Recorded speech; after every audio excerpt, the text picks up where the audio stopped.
हाय, good afternoon.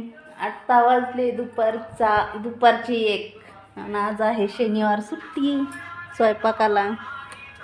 आज मी काही स्वयंपाक बनवला नाही. कोमलच्या पप्पांना म्हणलं आज वडापाव समोसे काहीतरी घेऊन या. तर कोमलचे पप्पा गेले वडापाव समोसे काहीतरी आणायला. बघू काय आणतात की नाही माहीत नाही. मी वाट बघते त्यांची. मला लागली भूक, तर बघू काय आणतात कोमलचे पप्पा. ऊन बघा किती पडलंय. लोकांनी गोदाड्या पण धुतल्या. ऊन पडलंय मस्त. तर बघा, आणि मी बघते बाहेर कोमलच्या पप्पांची वाट. अजून काय आले नाही.